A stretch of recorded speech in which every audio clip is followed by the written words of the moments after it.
दोस्तों बात की जाए अगर 160 सीसी सेगमेंट में किसी बेस्ट बाइक के बारे में तो सबकी जुबान पे जो पहला नाम आता है वो है टीवीएस की अपाचे RTR 160 2V मॉडल। ये बाइक 160 सीसी सेगमेंट की one of the top most selling bike में से एक है। बट क्या आपको पता है कि ये बाइक इतनी ज्यादा क्यों बिकती है, मतलब इस बाइक में ऐसा क्या है और ऐसे कौन से पॉइंट्स हैं जिसकी वजह से आपको Apache RTR 160 2V model purchase करना चाहिए। तो आज की इस वीडियो में मैं आपको ऐसे 8 स्ट्रॉन्ग पॉइंट बताने वाला हूं, टॉप 8 पॉइंट आपको बताऊंगा जिसकी वजह से आपको अपाचे RTR 160 2V मॉडल लेनी चाहिए। तो आज की इस वीडियो में इसी के बारे में बात करेंगे, सारी चीजें मैं आपको डिटेल से बताऊंगा, तो वीडियो के साथ अंत तक बने रहिएगा। सबसे पहले हम स्टार्ट करेंगे इसकी प्राइस से। तो गौर कर लीजिएगा, TVS Apache RTR 160 2V model में आपको टोटल 5 वेरिएंट मिल जाते हैं, जिसमें पहला वेरिएंट आपको RM all black colour variant के नाम से देखने को मिलेगा, जिसकी एक्स शोरूम प्राइस आपको करंट में 1,20,420 रुपीज 1,20,420 रुपए एक्स शोरूम प्राइस देखने को मिलेगी। दूसरा वेरिएंट इसमें आपको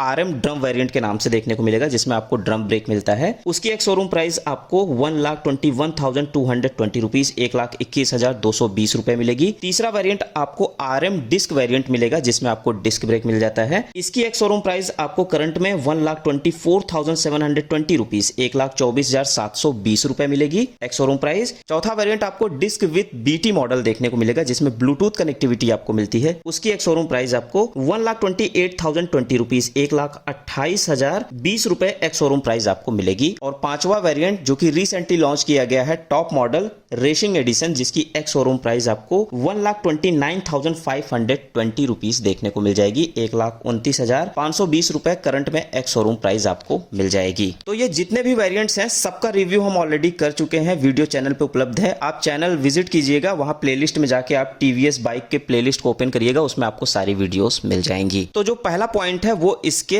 प्राइस से ही रिलेटेड है, इसके वेरिएंट से ही रिलेटेड है, क्योंकि इसमें आपको लॉट्स ऑफ वेरिएंट मिल जाते हैं, कोई ना कोई एक वेरिएंट आपके बजट में आ ही जाएगा। दूसरे पॉइंट की बात करें तो दूसरा पॉइंट है इसका पावर। इस बाइक में आपको 16.4 PS की मैक्स पावर आपको मिल जाती है स्पोर्ट मोड में। ग्रेट एक्सेलरेशन इसमें आपको मिल जाता है। तो देखिए जो इसकी पावर है वो पावर आपको काफी जबरदस्त देखने को मिलेगी। 16.04 PS की मैक्स पावर आपको इसमें मिल जाती है। जो इसका एक्सेलरेशन है वो आपको काफी इंप्रेस करेगा, एक्सेलरेशन आपको काफी जबरदस्त देखने को मिलेगा, काफी जबरदस्त इसमें आपको परफॉर्मेंस मिल जाती है। तीसरे टॉपिक की बात करें तो तीसरा टॉपिक है इसके अपडेटेड फीचर्स, जो कि आपको टॉप मॉडल में देखने को मिलते हैं। Top model has updated feature, यानी टॉप मॉडल में आपको सारे अपडेटेड फीचर्स मिल जाते हैं, जैसे कि full digital meter console, Bluetooth connectivity, turn by turn navigation system, call alert, SMS alert, lap timer, race telemetry, last parking location, ये सारे फीचर्स इसमें आपको मिल जाते हैं इसके टॉप वेरिएंट में। तो top model has updated features, यानी टॉप मॉडल में आपको सारे अपडेटेड फीचर्स मिल जाते हैं। इसके जो और मॉडल है उसमें भी आपको फुल डिजिटल मीटर कंसोल देखने को मिलता है, बट इसमें आपको ब्लूटूथ कनेक्टिविटी सिर्फ और सिर्फ आपको चौथे वेरिएंट से मिलना स्टार्ट हो जाएगी, जिसमें आपको disc brake with Bluetooth connectivity मिलती है। बाकी के 3 वेरिएंट में आपको ब्लूटूथ कनेक्टिविटी नहीं मिलती है, बट मीटर कंसोल आपको फुल डिजिटल मीटर कंसोल मिलेगा, जो कि सेम रखा गया है, बस ब्लूटूथ कनेक्टिविटी उसमें आपको नहीं मिलती। चौथे टॉपिक की बात करें तो चौथा टॉपिक इसके सीट हाइट को लेकर रखा गया है, यानी सीट हाइट इसकी काफी बेहतर रखी गई है। डिसेंट सीट हाइट रखी गई है फॉर एवरी हाइट राइडर के लिए, यानी अगर आप एवरेज हाइट के भी हैं तो भी आपको इस बाइक को राइड करने में कोई प्रॉब्लम नहीं आने वाली है, क्योंकि इसकी सीट हाइट काफी बेहतर रखी गई है। लगभग 790 mm सीट हाइट रखी गई है। इसकी वजह से अगर आपकी हाइट कम भी है, या फिर आप एवरेज हाइट के भी हैं, या फिर एवरेज हाइट से थोड़ा सा कम है, तब भी आप इस बाइक को आसानी से राइड कर सकते हैं, क्योंकि सीट हाइट आपको काफी कंफर्टेबल देखने को मिलेगी। सीट हाइट काफी बेहतर रखी गई है। पांचवा टॉपिक्स की बात करें तो पांचवा टॉपिक है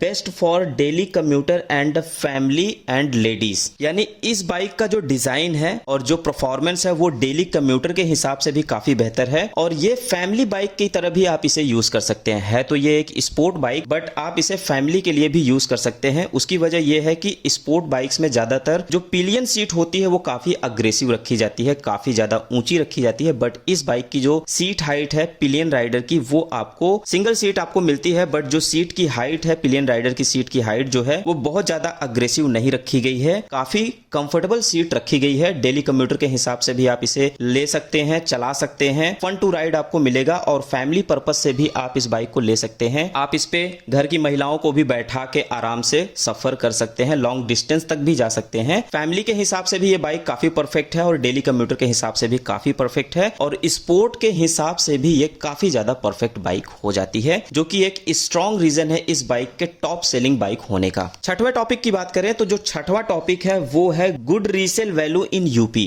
तो देखिए, रीसेल वैल्यू मैं हर वीडियो में आपको बोलता चला रहा हूं कि रीसेल वैल्यू एक बहुत इंपॉर्टेंट चीज होती है। हर कंपनी में कोई ना कोई एक बाइक ऐसी होती है जिसकी रीसेल वैल्यू काफी ज्यादा बेहतर होती है, और रीसेल वैल्यू उसी बाइक की सबसे ज्यादा बेहतर मानी जाती है जो टॉप सेलिंग बाइक भी होती है, जिसपे लोगों का भरोसा सबसे ज्यादा होता है। तो इस हिसाब से जैसे हीरो में स्प्लेंडर की रीसेल वैल्यू काफी ज्यादा बेहतर होती है, होंडा में एक्टिवा की और SP 125 और साइन की होती है, बजाज में पल्सर की रीसेल वैल्यू काफी बेहतर होती है। उसी तरह टीवीएस अपाचे RTR 160 की रीसेल वैल्यू काफी ज्यादा बेहतर होती है। मतलब अगर आप इस बाइक को 1,50,000 रुपए दे के खर्च करके इस बाइक को परचेज करते हैं और 2 साल 3 साल बाद अगर आप इस बाइक को बेचते हैं तो ये आपको 60 से 70 हजार रुपए का रीसेल वैल्यू अच्छे से प्रोवाइड करके जाती है। बट उसके लिए कंडीशन यही है कि बाइक की कंडीशन काफी अच्छी होनी चाहिए, मतलब इसमें स्क्रैचेस नहीं होने चाहिए, और वेल मेंटेन अगर आप रखते हैं तो ये आपको अच्छा खासा रीसेल वैल्यू प्रोवाइड करती है। तो इस बाइक की भी रीसेल वैल्यू आपको काफी ज्यादा बेहतर देखने को मिलेगी, खास करके इसकी रीसेल वैल्यू यूपी में आपको ज्यादा देखने को मिलेगी। सातवें टॉपिक की बात करें जो कि सबसे ज्यादा इंपॉर्टेंट है, सातवां टॉपिक है good for long term use. तो देखिए, कोई भी इंसान बाइक को परचेज करता है तो उसके मन में एक डाउट रहता है कि क्या ये बाइक लॉन्ग टर्म यूज के लिए बेहतर है या नहीं है। इस चीज का डाउट उनके मन में रहता है। तो मैं आपको बता दूं कि TVS Apache RTR 160 2V model ऐसी है जो लॉन्ग टर्म यूज के लिए काफी ज्यादा बेहतर बाइक मानी जाती है, और ये मैं इसलिए कह रहा हूं क्योंकि मैं खुद अपाचे RTR 160 2V मॉडल का ऑनर हूं। पिछले 5 साल से मैं बाइक को राइड कर रहा हूं, अभी तक बाइक में कोई प्रॉब्लम नहीं आई है। तो लॉन्ग टर्म यूज के लिए भी ये बाइक काफी ज्यादा परफेक्ट है, इसमें कोई प्रॉब्लम नहीं आती है। तो ये 7 पॉजिटिव पॉइंट्स थे, 7 एडवांटेज थे जो मैंने आपको बताया, जिसकी वजह से आपको Apache RTR 160 2V model purchase करनी चाहिए। तो आई होप आपके सारे डाउट क्लियर हो गए होंगे, बट अभी भी आपका कोई डाउट बचता है तो आप हमें कमेंट करके पूछ सकते हैं। वीडियो कैसी लगी आप कमेंट करके जरूर बताइएगा। वीडियो अच्छी लगी हो तो लाइक और शेयर जरूर करिएगा। चैनल पे नए हैं तो चैनल को सब्सक्राइब करके बेल आइकन को जरूर दबाइएगा। मिलते हैं आपसे अगली वीडियो में कुछ नए फ्रेश अपडेट के साथ। तब तक के लिए सभी दोस्तों को थैंक यू, नमस्ते, जय हिंद।